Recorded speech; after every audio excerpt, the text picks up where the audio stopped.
Bon, comment ça va les potes aujourd'hui? J'espère que vous êtes tous très bien.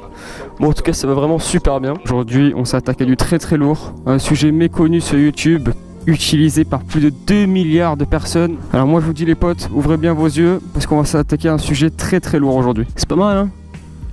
Le paysage est pas mal, hein? Avec l'eau, tout ça. Franchement, on est calé ici.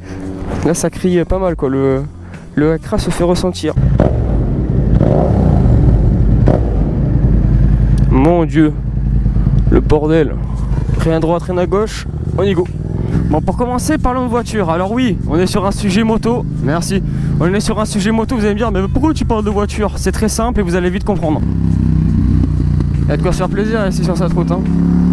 Alors on sait que tous les modèles récents et haut de gamme des voitures, en ce moment même, possèdent des sortes de capteurs et des radars de partout en fait positionnés sur différents coins de la voiture. En gros, c'est ce qui permet une autonomie totale et une sécurité en plus pour vous conducteurs.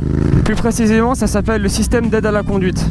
Donc tout cela, ça va se répercuter sur les futures motos pour essayer de mettre multiples aides à la conduite pour les motos, comme par exemple les détecteurs d'angle mort et également l'alerte anti-collision frontale.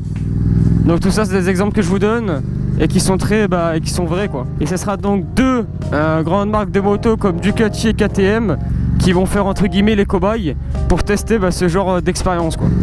Petit R1. Ah non, c'était une R6, putain. Alors est-ce que c'est bien, est-ce que c'est pas bien? Je suis assez mitigé sur le sujet parce que ça reste de l'électronique. On le sait tous, il y a quand même eu beaucoup de problèmes électroniques sur même les voitures d'aujourd'hui. Beaucoup de défaillances et les défaillances font que les voitures font n'importe quoi sur la route car elles sont limite dépendantes en fait de l'électronique qu'elles embarquent. Alors est-ce que ça va faire pareil sur les motos? Franchement, j'espère pas. En réalité, s'il y a tous ces systèmes électroniques que je vous parle qui sortent, on sera beaucoup moins maître de notre moto. Et il y aura des choses qu'on pourra plus faire quoi. Donc à suivre hein, mais sachons-le, ça va très bientôt arriver. Bon, maintenant parlons des motos électriques, parce que ça c'est le futur, on va pas se le cacher, c'est vraiment le futur des motos. C'est un sujet hyper captivant et qui en ce moment même est en train de se commercialiser de plus en plus en France. Putain, il fait bon là, à la fraîche, il est 7 h, franchement, température idéale. T'as pas le soleil qui te cogne dessus, surtout en cuir, laisse tomber. L'avantage de ces machines, donc des motos électriques, en termes de motorisation, c'est que vous avez de la pêche à tout type de régime. Et en plus vous avez un bon petit frein moteur. J'ai vu pas mal de tests et franchement sur ce point, ça a l'air vraiment sympa. Un avantage également, c'est que c'est pour la planète quoi. On va être beaucoup plus écolo, beaucoup moins de pollution. Maintenant le problème c'est que ils sont en train d'installer des radars à tronçons anti-bruit. Donc ça pour les moteurs thermiques c'est la merde parce que comme moi moi j'ai une moto qui fait quand même pas mal de bruit. Et en fait ça c'est pour vraiment inciter les gens à acheter de l'électrique à mon avis. Parce que franchement ils ont un taux de décibels à respecter et ça c'est vraiment casse-couille. C'est crois-moi que le radar anti-bruit, si tu le fais passer sur une moto électrique ou une voiture électrique, il sert à strictement à rien.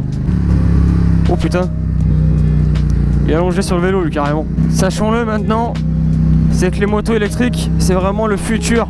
Les moteurs thermiques il n'y en aura bientôt plus dans quelques années. Enfin bon, il y en aura toujours mais ça va être rattrapé par l'électrique quoi. Wouhou! Putain le dodan. Après ce qui est pas mal pour les gens qui aiment pas faire la mécanique, c'est que sur les motos électriques vous avez beaucoup moins de mécanique. Vous avez beaucoup moins le devoir de mettre les mains dedans en fait. Parce que vous avez même plus de courroie, l'huile moteur vous oubliez, et j'en oublie plein d'autres encore. Après oui c'est vrai, les moteurs électriques ça reste vraiment super performant, voire même plus que des moteurs thermiques. Alors faudra quand même faire gaffe en interfile hein, si vous avez une moto électrique. Parce que les motos électriques c'est super silencieux et les autres usagers vous entendent pas forcément. Donc ça il va falloir le prendre en compte. D'ailleurs en description il y aura une petite vidéo du cher ami Airdoz. Il a fait un test carrément d'une moto électrique GP. Un truc de fou et elle fait un peu de bruit en plus, elle fait un beau petit bruit. Je vous invite à aller voir la vidéo, franchement elle est vachement sympa, il explique vraiment tout. Après il y a du bien et du mal dans les deux sens, dans le thermique et l'électrique. A voir comment ça arrivera. Je vais arrêter de me faire une petite pause là. Après si vous avez des motos électriques dans la région PACA, dans le 83 plus précisément, n'hésitez pas à m'envoyer un message en privé et je vous la présenterai avec plaisir quoi. Enfin plutôt vous allez la présenter avec plaisir sur ma chaîne si ça vous dérange pas. Je pense que ça serait un bon petit sujet sympathique. Parce que tant qu'on n'a pas une moto électrique devant nous, voilà, on peut pas savoir comment c'est quoi. Je me suis mis un peu dans une merde là mon pote. J'espère juste une chose, c'est que ça ne ruinera pas notre passion. Parce que peut-être que toutes ces assistances vont nous rendre moins libres automatiquement sur la route. Et donc on pourra faire beaucoup moins de choses et ça sera beaucoup moins bien du coup pour le coup. Merci à tous du fond du cœur pour vos retours, pour vos abonnements. Ça me fait toujours ultra plaisir et c'est grâce à vous franchement que je fais ce genre de vidéos, vous me donnez la motivation. Bon voilà les petits potes, je vais vous laisser là. Ride safe à tous, portez-vous bien et moi je vous dis à la prochaine pour une prochaine vidéo. Allez, ciao ciao.